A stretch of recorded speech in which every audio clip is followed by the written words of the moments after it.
শুভ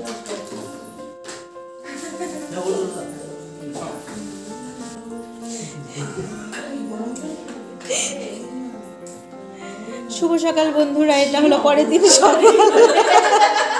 এটা পরের দিন সকাল, এখন বাজে 9:30 আর আমরা করছি ব্রেকফাস্ট। চা খাওয়া হয়ে গেছে অনেক আগেই।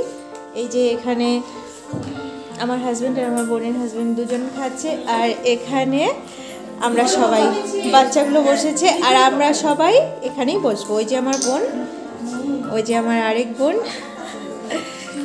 সবাই মিলে আমরা এখানে এখন করবো ব্রেকফাস্ট। আর তোমরা আমার ব্লগটা দেখতে থাকো আর আমার পাশে থেকো।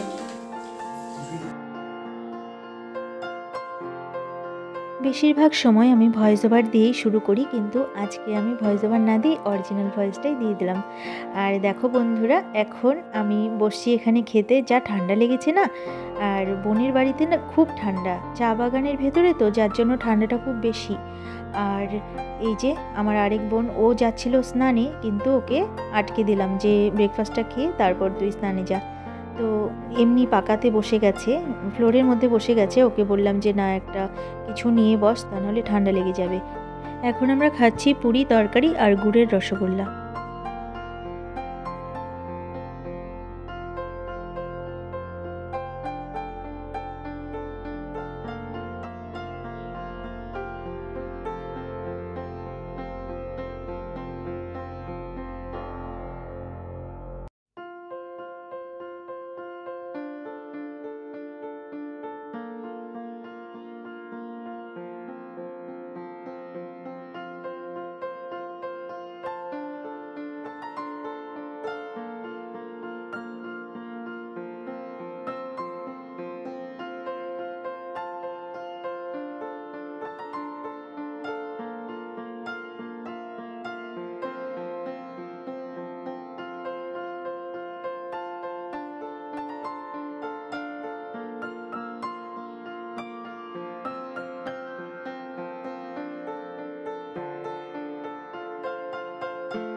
আমাদের সকালের খাবার খাওয়া হয়ে গেছে অনেকক্ষণ আগেই। এখন আমরা এই ঘরে বসে গল্প করছি। দেখো বাচ্চাগুলো 3 মাথা এক করে ওরা বসে দেখছে মোবাইল। আর মোবাইল কি দেখছে, ছোট দুজনই তো মোবাইল দেখছে, আর বড়জনকে এরা বিরক্তি করছে। শুধু দেখো, ও বিরক্ত হয়ে যাচ্ছে। আসলে আমার এই ভাগ্নে ভীষণ শান্ত, আর আমার ছেলে আর এই যে এই ভাগ্নি, এরা দুজন তো ছোট, এরা ভীষণ চঞ্চল। এরা মিলে একে খুব বিরক্ত করছে। আর এর মধ্যেই দিদি স্নান করে দেখো পুজো দিতে বসে গেছে। এটা অগুরুর কৌটো, ও সেফটি পিন দিয়ে হয়তো ফুটো করছে, নতুন নিয়ে এসেছে। তো এবার গোপাল সোনাকে করানো হবে স্নান। আজকে বেশি স্নান করানো হবে না, যেহেতু এখানে প্রচণ্ড ঠান্ডা, তাই গোপাল সোনাদের চরণ ভালো করে ধুয়ে দিয়ে তারপর তাদেরকে একটু মুছিয়ে দেওয়া হবে।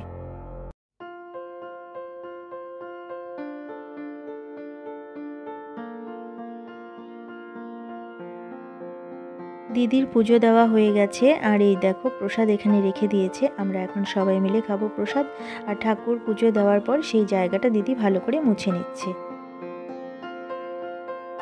পুজো হয়ে গেছে ছোটদির, এবার ও চলে গেছে রান্নাঘরে রান্না করার জন্য। সব রান্নাই হয়ে গেছে, আমার এই বোন করে নিয়েছে। এখন শুধু আছে মাংস রান্না করার বাকি, সেটা করছে আমার দিদি ছোটদি। আর দেখো এই যে কষানো মাংস নিয়ে এসেছে আমার এই বোন, এবার টেস্ট করবে। আরেক বোন চলে এলো, আমরা সবাই মিলে এবার চিকেন টেস্ট করে দেখব কেমন হয়েছে।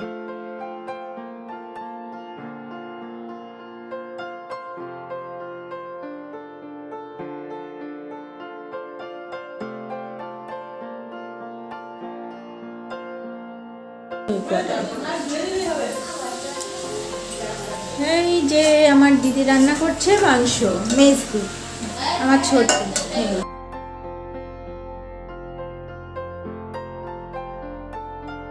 আর রান্না করতে করতে আমার বোন এই যে চা বাগান দেখতে পারি।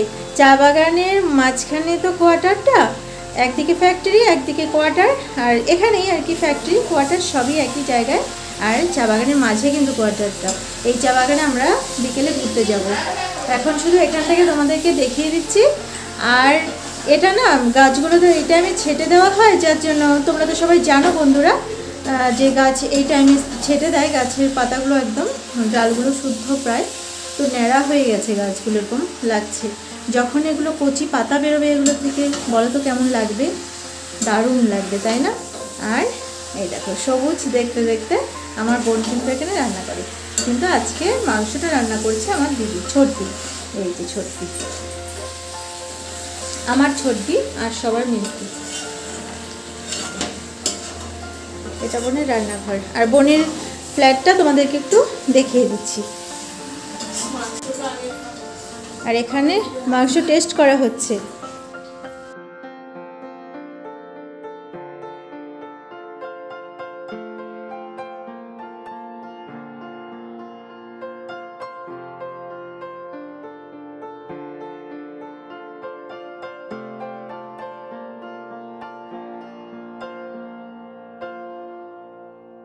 তোমাদেরকে এই ফ্ল্যাটটা আবার সুন্দরভাবে দেখিয়ে দিব।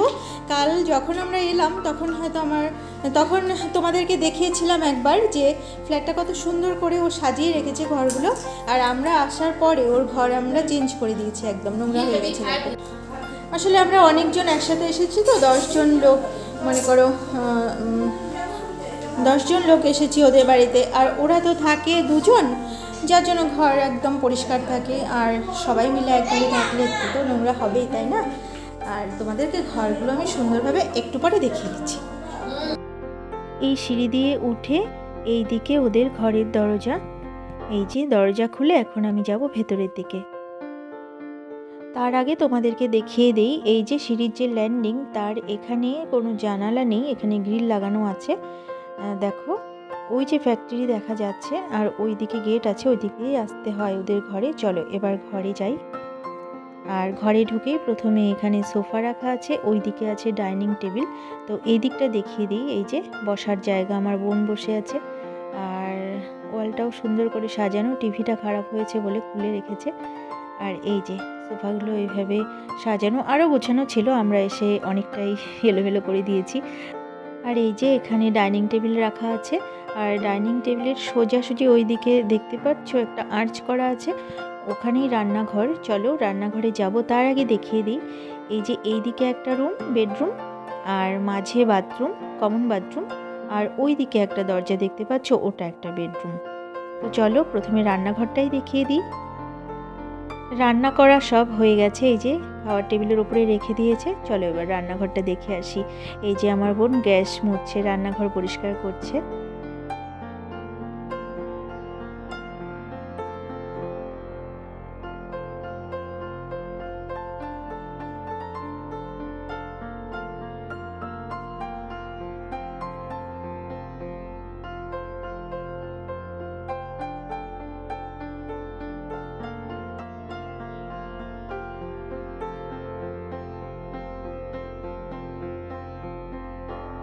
ওই দিকে যে বেডরুমটা আছে, ওই যে দেখা যাচ্ছে, ওখানে পরে যাব, আগে এই দিকটা দেখিয়ে নিই। এই বেডরুমটা, এই যে এখানে দুটো গাছ দেখতে পাচ্ছ, এগুলো এই টুলের ওপরেই বসানো থাকে, কিন্তু এখানে থাকে না, এগুলো থাকে মাঝখানে যে একটা ওদের কমন টয়লেট আছে।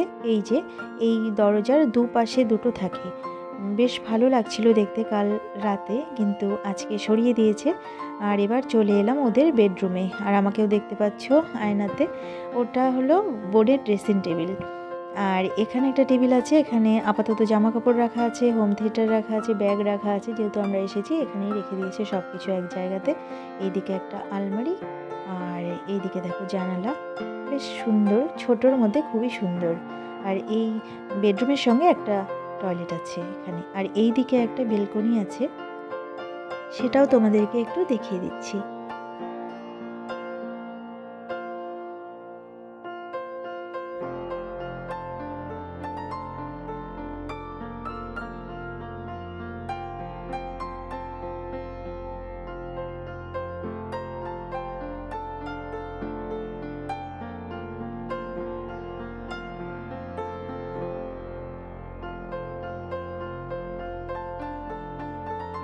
চলো বন্ধুরা এবার পাশের বেডরুমে যাই, দেখি সেখানে কি কি আছে।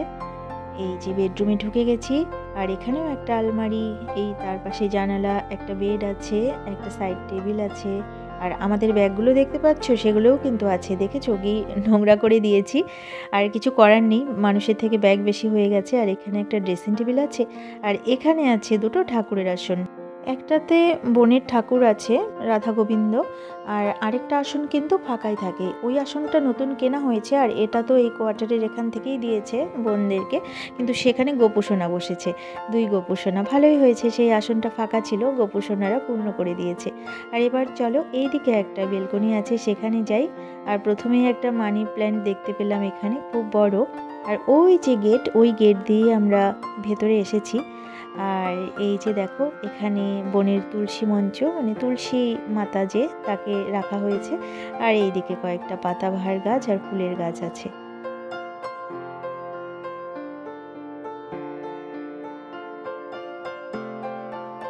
আর বন্ধুরা, ওই যে দেখতে পাচ্ছ, ওটাই চায়ের ফ্যাক্টরি। ফ্যাক্টরি একদিকে, অফিস আরেক দিকে, আর কোয়ার্টার তার পাশেই। আর মনে হয় আমার বোন জামাই আসছে, দূর থেকে দেখতে পেলাম ওই দিক দিয়ে আসছিল। তো এখন দুপুর হয়ে গেছে, আমরা সবাই এখন ভাত খাবো। ওই যে আসছে, গেট বন্ধ করছে, দেখো।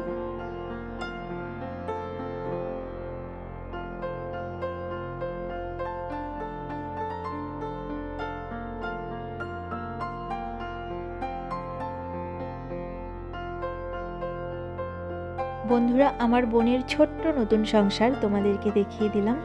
এবার দেখো, সবাই খেতে বসে গেছে। আর রিজুর বাবা আর আমার ভাগ্নে গেছিলো সায়েন্স সিটিতে, সেখান থেকে চলে এসেছে। আমার বোন জামাইও অফিস থেকে চলে এসেছে, অফিসে গেছিলো।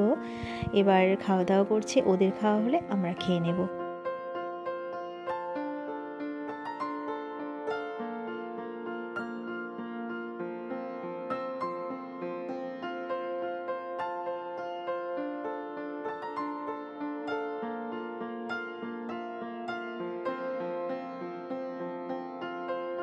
তার মধ্যেই আবার আমার এই ছোট বোন চলে যাবে। ও থাকে শিলিগুড়িতে, ওর পরীক্ষা আছে 2 দিন বাদে, যার জন্য ও চলে যাচ্ছে।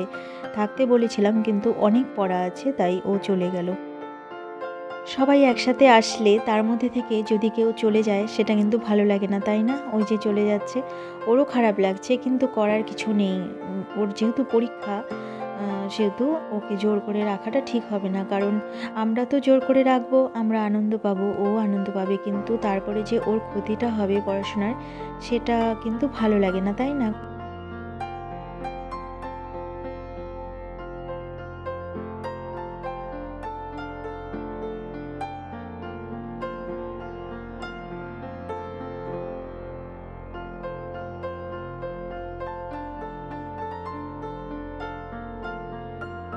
বোন চলে গেল, এবার আমরা খেতে বসবো। আমাদের খাওয়া এখনো হয়নি। তার আগে তোমাদেরকে এই মানি প্ল্যান্টটা একবার দেখিয়ে দিই। দেখো, তখন তো ভালো করে দেখাইনি, কত বড় দেখেছো? অনেকটা দূর ওপরে উঠেছে, তারপর আবার এই দিকে বেয়ে বেয়ে যাচ্ছে, লতিয়ে যাচ্ছে। দেখো কত ভালো লাগছে দেখতে। এবার আমরা ঘরে এসে খেতে বসে গেছি। দেখো, খুব খিদে পেয়ে গেছে, আর আমার ছেলে তখন থেকে খাচ্ছে। ও বলেই ছিল, আমাকে আগে বসিয়ে দিয়েছো, আমি কিন্তু মায়ের সাথেই খাবো, অল্প অল্প করে খাবো এখন। তো সেটাই ও করছে, ও আগে বসে ওর বাবার সাথে বসেছিল, এখন একসাথে খাচ্ছি। দেখো,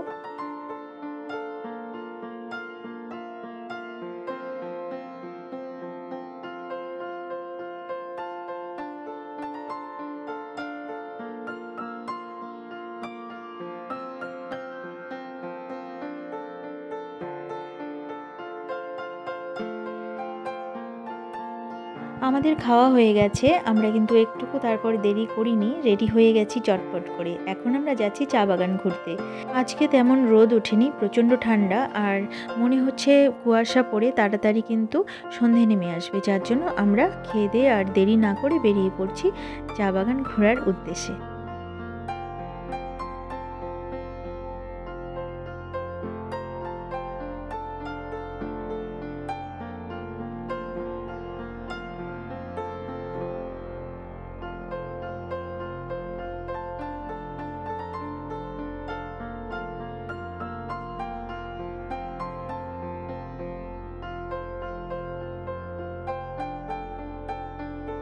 দেখো বন্ধুরা, এক এক করে গুটি গুটি পায়ে সবাই ঘর থেকে বেরিয়ে আসছে চা বাগান ঘুরতে যাওয়ার জন্য।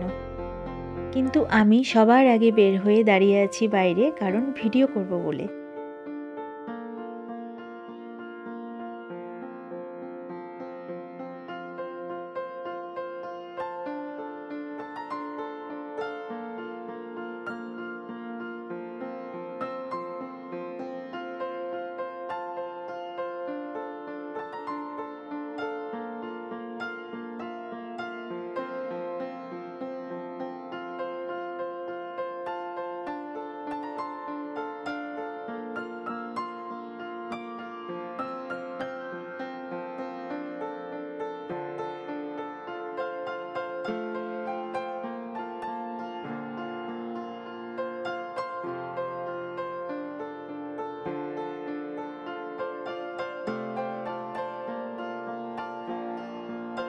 আমি তো এদিকে মনের সুখে ভিডিও করছি, আর সবাই যে আমার জন্য গেটের বাইরে গিয়ে দাঁড়িয়ে আছে সেটাই বুঝতে পারিনি।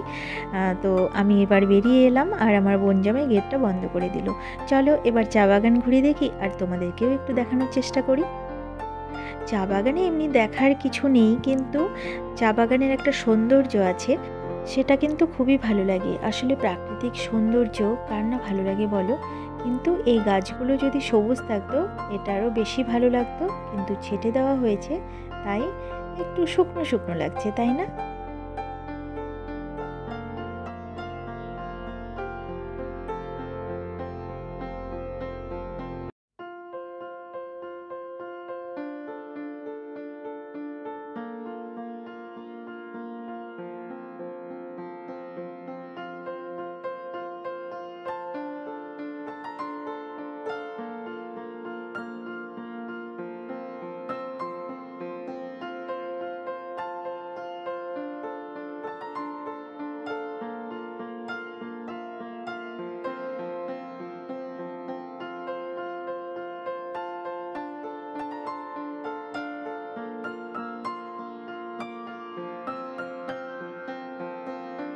চা বাগানের মধ্যে দিয়ে হাঁটতে হাঁটতে আমরা যে কত কিছু গল্প করলাম আমরা সবাই মিলে, আর বিশেষ করে আমরা বোনেরা মিলে খুব মজার মজার কথা বললাম, ছোটোবেলার গল্প করলাম।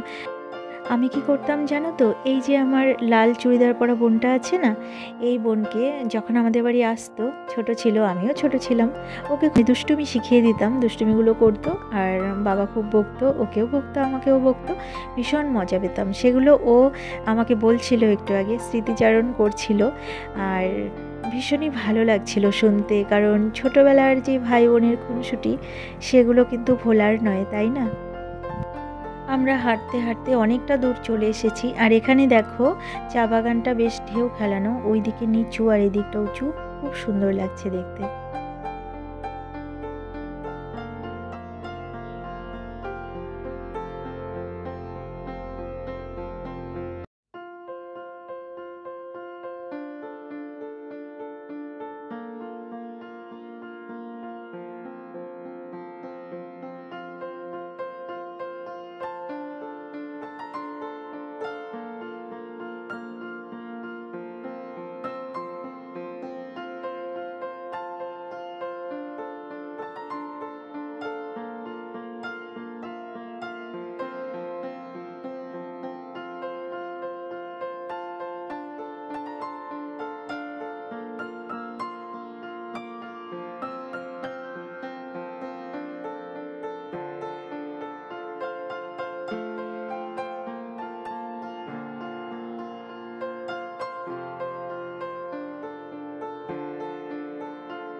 রাস্তা দিয়ে যেতে যেতে আমার বোনের ইচ্ছে হলো একটা চায়ের পাতা ছিঁড়তে, তো সেটা ছিঁড়ে নিল আর শুকছে। চায়ের পাতার যে একটা গন্ধ থাকে সেটা কিন্তু ভীষণ ভালো লাগে। আর যেতে যেতে ভাবলাম যে কয়েকটা ফটো তুলে নেওয়া যাক। চা বাগানের রাস্তা ধরে আমরা অনেকক্ষণ থেকে হাঁটছিলাম, হাঁটতে হাঁটতে সবারই খিদে পেয়ে গেছে। আর আমার হাজবেন্ড কি করেছে বলো তো, বাড়ি থেকে আসার সময় পেয়ারা কেটে নিয়ে এসেছে লবণ মাখিয়ে। দেখো এখন সেগুলোই সবাই মিলে খাচ্ছি, বেশ ভালোই লাগছে। আমরা জানতাম না কেউ যে পেয়ারা নিয়ে এসেছে, কিন্তু এখন হঠাৎ করে ব্যাগ থেকে বের করলো যে পেয়ারা আছে, সবাই খাবে নাকি। তো আমরা ঝাঁপিয়ে পড়লাম পেয়ারার ওপর সবাই মিলে, আর দেখো সন্ধে হয়ে যাচ্ছে, ভিডিওটা মনে হয় আর বেশিক্ষণ আমি কন্টিনিউ করতে পারবো না, কারণ অন্ধকার নেমে আসলে তো ভিডিও বোঝা যাবে না, তাই না, ছবিগুলো বোঝা যাবে না। তো এবার বাড়ির দিকে যাচ্ছি, আরও অনেকটা রাস্তা আমাদেরকে যেতে হবে জানো তো, আমার মনে হয় রাত হয়ে যাবে যেতে যেতে। আর যে কথা বলা সেই কাজ, দেখো অন্ধকার হয়ে গেছে, আর ওই যে দূরে রাস্তাটা দেখতে পাচ্ছ গাড়ি চলছে, আমরা কিন্তু এখনও চা বাগানের ভেতরেই আছি, ওই রাস্তা থেকে দেখো কতটা দূরে আছি। যাই হোক বন্ধুরা, আজকের ব্লগটা আমি এখানেই শেষ করছি, আবার অন্য কোনো দিন অন্য কোনো নতুন ভিডিও নিয়ে তোমাদের সামনে হাজির হয়ে যাব। ততক্ষণের জন্য তোমরা ভালো থেকো, সুস্থ থেকো আর হাসি খুশি থেকো। আমার ভিডিওটা যদি ভালো লেগে থাকে তাহলে একটা লাইক করে দিও। আজকের মতো শুভ সন্ধ্যা জানিয়ে এখানেই আসছি, ভালো থেকো তোমরা সবাই।